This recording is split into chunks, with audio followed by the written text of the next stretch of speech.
my name is Beth Hiley here for Board Game Geek at Origins 2018. I'm sitting down with Jim Felly from Devious Weasel Games. Oh yeah, there we go. That's $100. Weasels? Yeah, there you go. Yeah. And you've brought us Dûhr, the Lesser Houses. That is correct. What kind of game are we expecting? So Dûhr is a game of social combat. It's not social deduction. This is a point-based game. The basic premise is that you are all the lords or ladies of a lesser house. And the House Royal has decided we're going to elevate one lesser house to great house status. Who will it be?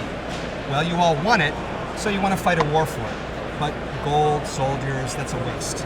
So what you're using as your weaponry is suspicions and scandals. The object of the game is to drive the other houses from favor.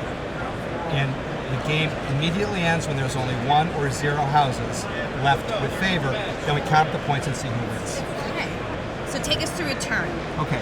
So a turn would be you might have a hand of cards. And your cards are a 7-card hand. You begin with 2 cards with your own symbol on them and 1 scandal card, and then 4 random cards. And the cards are mostly suspicion cards. There are a couple of events thrown in, such as betrayal, blackmail, things of that nature. If you're favored, you may take an action, and there are several actions to take. Basically, they consist of throwing cards on other people or using your ability. Each house has a unique ability. So, for instance, House Dolores has the ability to move suspicions from one player to another, not just from themselves somewhere else, but amongst any players. So deals can be made. Casting a few shadows. Yeah, exactly. So House Lycosia, the House Assassin, they can move scandals from one house to another. So House Dolores might say, dude, I got a scandal on me. You move it for me and I'll move the suspicion off of you. Or he might say, I'll tell you what, I'll move the scandal off of you, but you move that suspicion off of me and onto them. So you can start to wheel and deal. The symbol that each house has designates what suspicion card you can play from your hand on them. Once they're on the table, they can be moved about freely. So you're basically playing suspicions to drive points down. If you get 5 cards on you, regardless of whether they're face up, face down, scandals, or suspicions, you then, this is an example of 3 cards on you, you would go into disfavor. Disfavor is not that bad, except whatever card you have in hand, on your turn, you pick 2 at random, and that's your hand for the turn. Once your turn is done and the turn passes, you reassemble your hand and can use the rest for out-of-turn plays. If you have 5 cards on you and there are 3 or more reveal scandal cards, you become a villain. You discard all your cards completely, and your point total now is based on how many villains there are in the game. And these little symbols on the bottom say you don't get to play cards anymore, but on your turn you get to perform 1 villainous act. You can levy a scandal on someone, convert a suspicion to a scandal by revealing some dirt about that person, or if they have a card that's concealed and worth no points, you get to flip it back over and make it hurtful again. And your job is to make villains. That's what boosts your points up. Now you can come back from villainy, in which case all those villains you made are now hurtful to you, so it's a difficult balance to maintain. So even if you might end up on the villainy side, you're not out of the game, you're just winning through a different path. That's correct. You have a different set of objectives to accomplish, let's say. Now each house has with it, in this case, this is how you would start. You'd have a conspiracy card and an agenda card. Here I've got them revealed so we can talk about them. Here, I want to show these artworks in a second. I'm going to move House Dolores kind of up here, front and center. Okay. So these are revealed. They start face down. Your agenda will always be face down. There we go. Every time your conspiracy card flips face up, it fires off a scandal. On your turn, if you're favored, you can choose to flip it up yourself at no cost, other than if I flip it up willfully, the scandal comes to me. Oh. Now, once that's flipped up, I have agents in their house. I can use their ability as well as my own. So I cash in a green card, use my ability, a black card, use theirs. I get a black card, I flip it up, fine, I'll move the scandal to somebody else. My agenda tells me how we get extra points for the game. I know from my agenda that if the 2 houses adjacent to mine in play each have a different social status than the other, I'm going to get 2 more points. So I'm working to keep them different. And because these are all tiles across multiple games, you could have different agendas, different conspiracies. That's correct. In fact, when you play the game, you are dealt 2 random agendas, 1 white and 1 black, and you choose which one you want. And unknown from the backside. Correct. What kind no one knows is. which one you picked. The difference is the white ones tell you a state that this house that you have your conspirators in has to be in to get your points. The black ones say a state of the table that has to exist for you to get your points. Black ones are tougher, they're worth a little bit more. So it's up to you to say, do I want to play it safe? Do I want to gamble a little bit? How do I want to play? I just wanted to highlight too that, like, while obviously this is a card-based game, these are tiles. These are substantial, heavy tiles. Yes, I wanted this game to be something where you got your money's worth, and I wanted these things to feel solid, so you felt a little bit more vested in your house. And I didn't want these agenda cards to accidentally blow over, so that people would see them. So the added weight helps keep them down. Now, is there any particular backstory to these houses? You know, that would tying in with some of your. And now I'm going to highlight some of your artwork here. You know, is there a particular favorite or an inspiration that helped create any of these?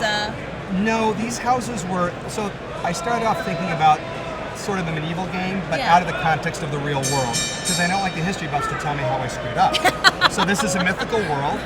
It's taken from some world creation I've done, you know, dungeon mastering and that kind of stuff. And there are some obvious houses to have, right? You're going to have an assassin, you're going to have a mercenary, and you're going to have merchants. The other one's a little bit trickier, and I tried to make it so their powers were kind of similar to what they might do. So the apothec.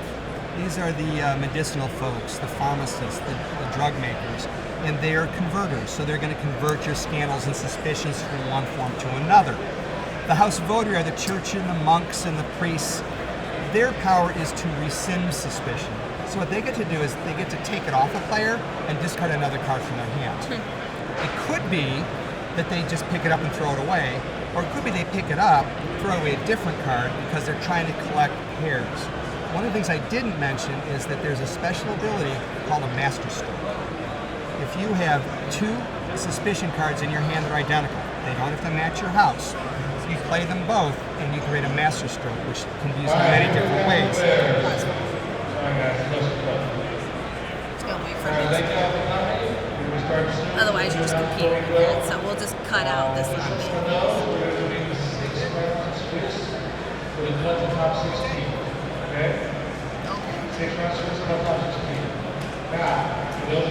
Must be running a tournament or something. You haven't been to it?